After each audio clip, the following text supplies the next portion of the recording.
by thanking Elaine. Elaine, thank you so much. We are so grateful for your family's service and sacrifice, and we will always have your back.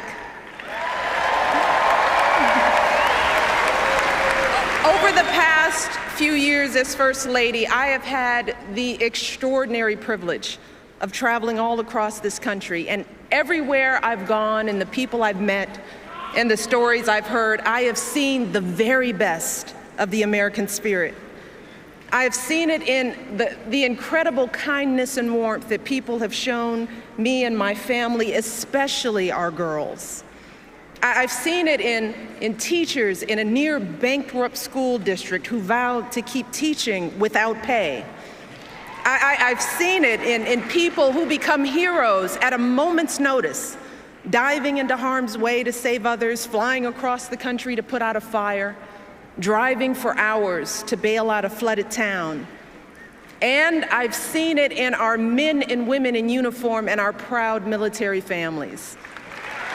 In wounded warriors who tell me they're not just gonna walk again, they're gonna run, and they're gonna run marathons. In the young man blinded by a bomb in Afghanistan who said simply, I'd give my eyes 100 times again to have the chance to do what I have done and what I can still do. Every day, the people I meet inspire me. Every day they make me proud. Every day they remind me how blessed we are to live in the greatest nation on earth.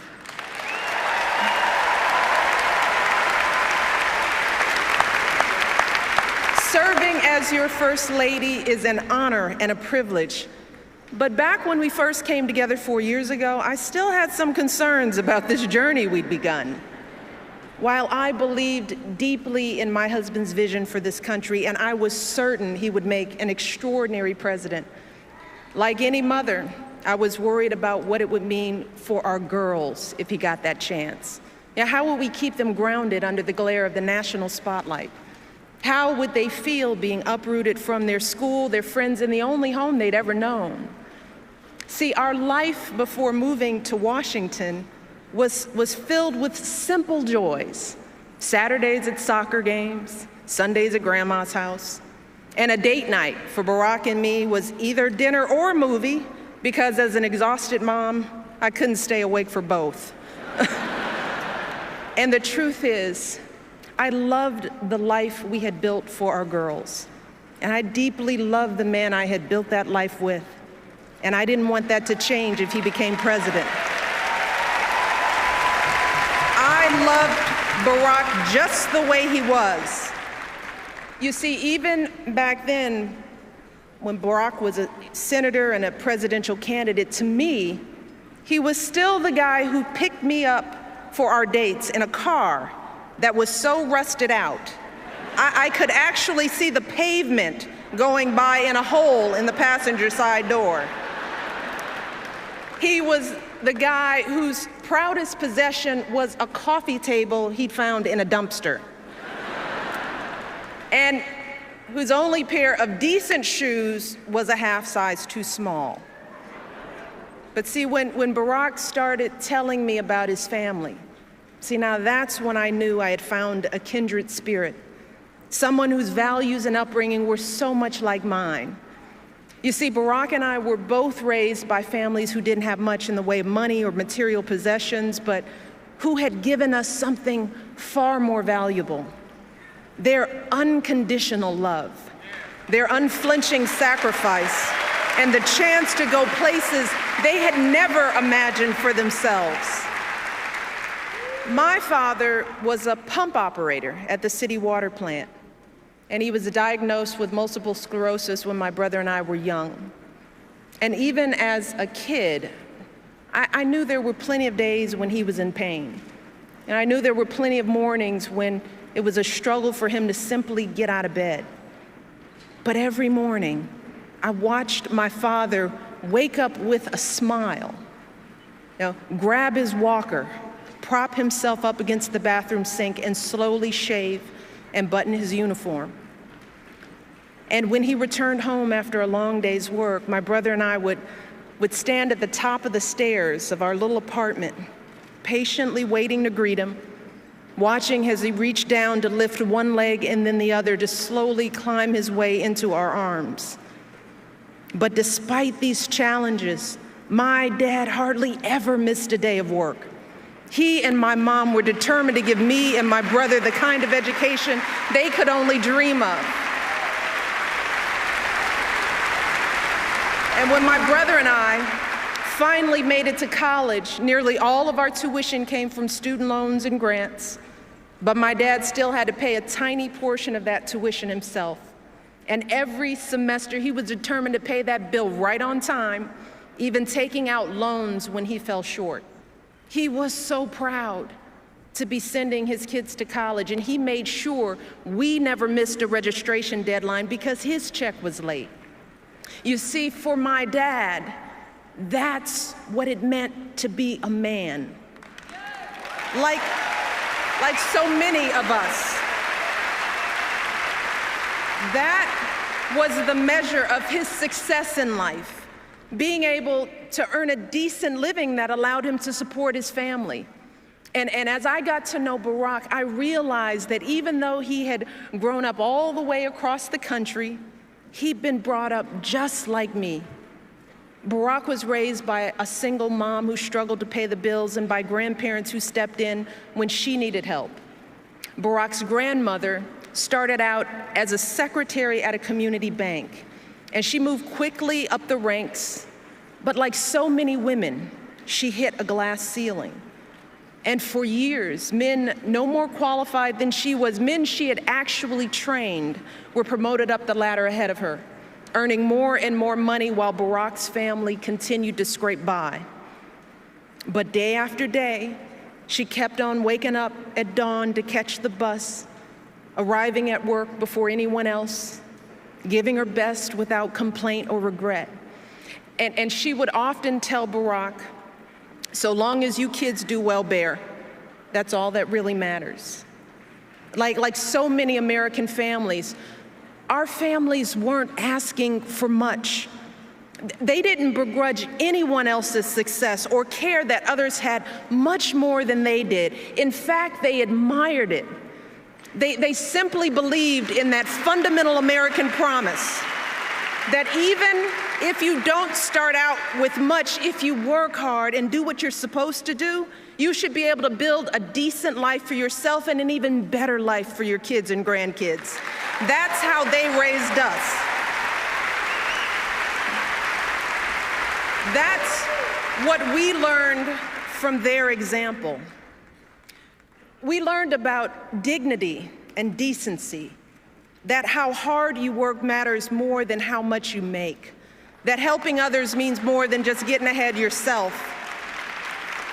We learned about honesty and integrity, that the truth matters, that you don't take shortcuts or play by your own set of rules. And success doesn't count unless you earn it fair and square. We learned about gratitude and humility, that so many people had a hand in our success, from the teachers who inspired us to the janitors who kept our school clean. And we were taught to value everyone's contribution and treat everyone with respect. Those are the values that Barack and I and so many of you are trying to pass on to our own children. That's who we are. And standing before you 4 years ago, I knew that I didn't want any of that to change if Barack became president. Well, today, after so many struggles and triumphs and moments that have tested my husband in ways I never could have imagined, I have seen firsthand that being president doesn't change who you are. No, it reveals who you are.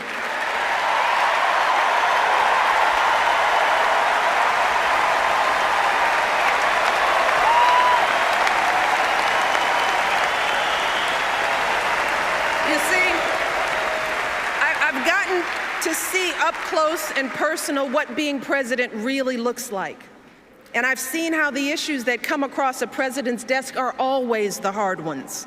You know, the problems where no amount of data or numbers will get you to the right answer. The judgment calls where the stakes are so high and there is no margin for error. And as president, you're going to get all kinds of advice from all kinds of people. But at the end of the day, when it comes time to make that decision as president, all you have to guide you are your values and your vision and the life experiences that make you who you are.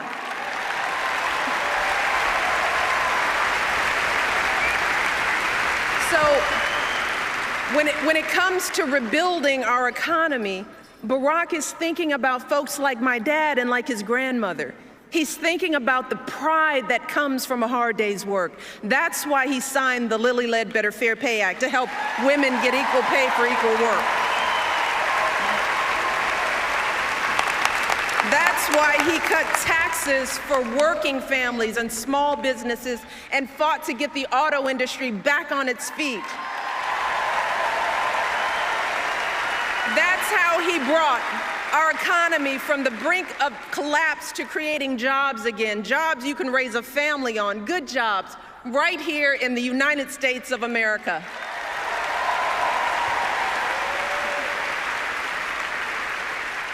When it comes to the health of our families, Barack refused to listen to all those folks who told him to leave health reform for another day, another president. He didn't care whether it was the easy thing to do politically. No, that's not how he was raised. He cared that it was the right thing to do.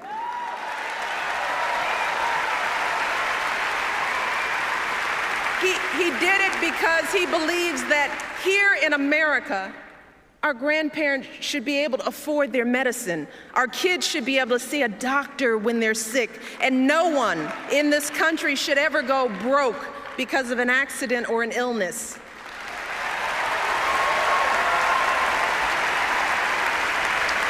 And he believes that women are more than capable of making our own choices about our bodies and our health care. That's what my husband stands for.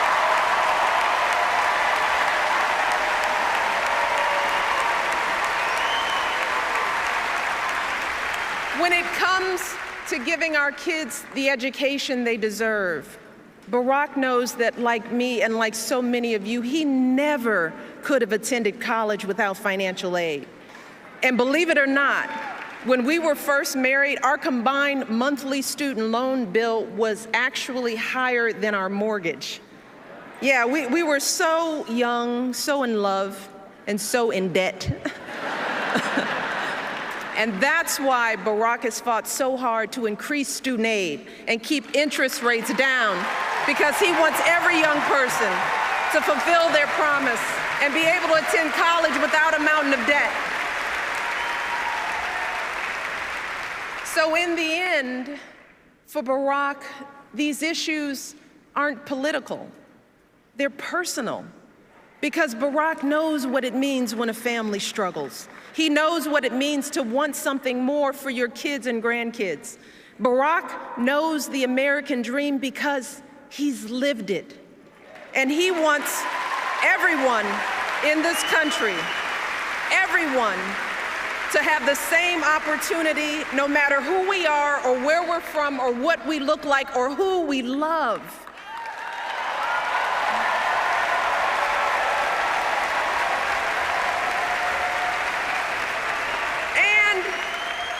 He believes that when you've worked hard and done well and walked through that doorway of opportunity, you do not slam it shut behind you. No, you reach back and you give other folks the same chances that help you succeed.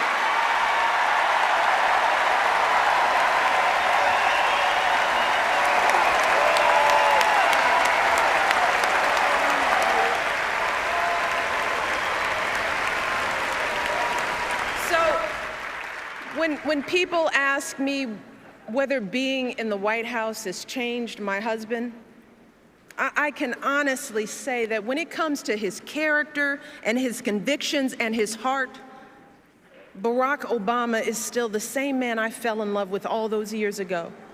Yeah. He's the same man who started his career by turning down high-paying jobs and instead working in struggling neighborhoods where a steel plant had shut down, fighting to rebuild those communities and get folks back to work. Because for Barack, success isn't about how much money you make, it's about the difference you make in people's lives.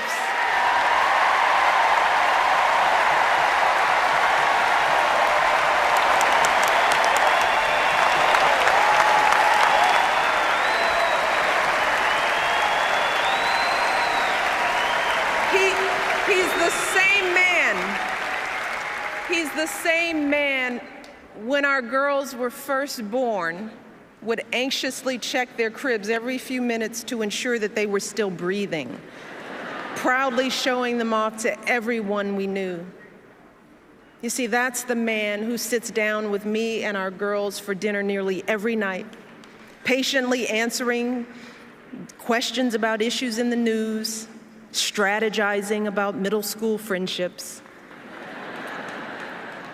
That's the man I see in those quiet moments late at night, hunched over his desk, poring over the letters people have sent him.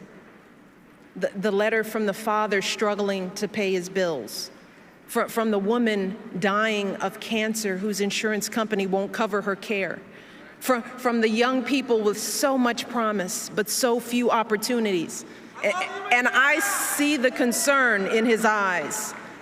And I hear the determination in his voice as he tells me, you won't believe what these folks are going through, Michelle. It's not right. We've got to keep working to fix this. We've got so much more to do.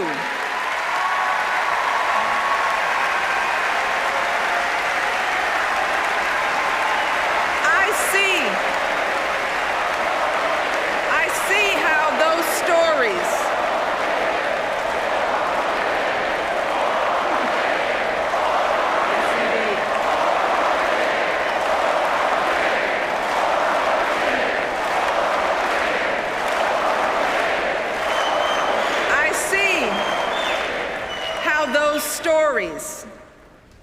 our collection of struggles and hopes and dreams. I see how that's what drives Barack Obama every single day. And I didn't think that it was possible, but let me tell you, today, I love my husband even more than I did 4 years ago, even more than I did 23 years ago when we first met. Let me tell you why. See, I love that he has never forgotten how he started. I love that we can trust Barack to do what he says he's going to do, even when it's hard, especially when it's hard. Yeah, I love that for Barack, there is no such thing as us and them. He doesn't care whether you're a Democrat, a Republican, or none of the above. He knows that we all love our country, and he is always ready to listen to good ideas. He's always looking for the very best in everyone he meets. And I love that even in the toughest moments, when we're all sweating it, when we're worried that the bill won't pass and it seems like all is lost. See, Barack never lets himself get distracted by the chatter and the noise. No, just like his grandmother, he just keeps getting up and moving forward with patience and wisdom and courage and grace.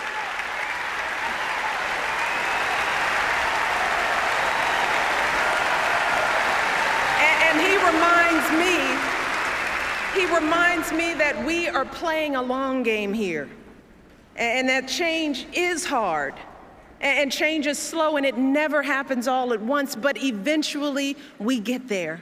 We always do.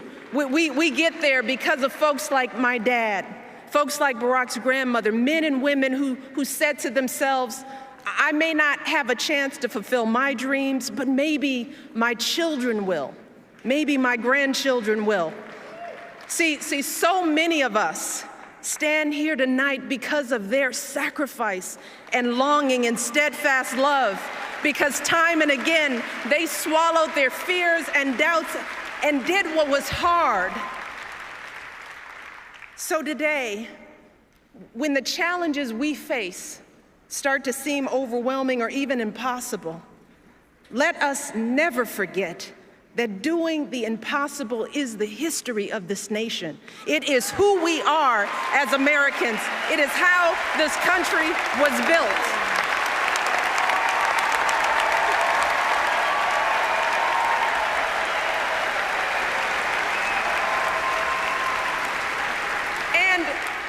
And if our parents and grandparents could toil and struggle for us, if they could raise beams of steel to the sky, send a man to the moon, connect the world with the touch of a button, then surely we can keep on sacrificing and building for our own kids and grandkids, right? And if so many brave men and women could wear our country's uniform and sacrifice their lives for our most fundamental rights, then surely we can do our part as citizens of this great democracy to exercise those rights. Surely we can get to the polls on Election Day and make our voices heard.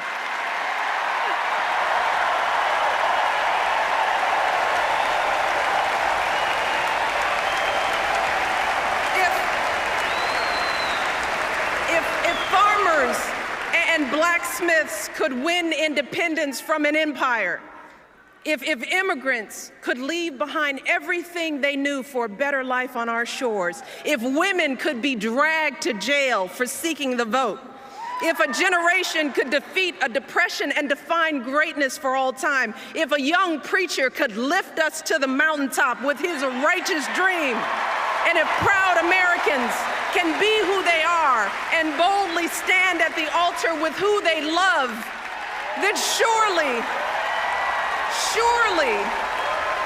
we can give everyone in this country a fair chance at that great American dream.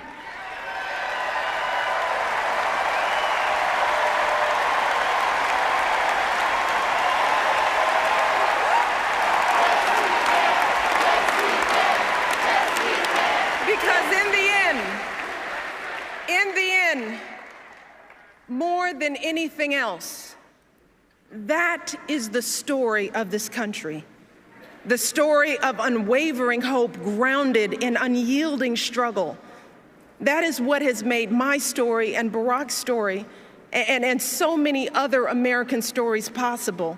And let me tell you something, I say all of this tonight, not just as First Lady, no, not just as a wife. You see, at the end of the day, my most important title is still Mom-in-Chief.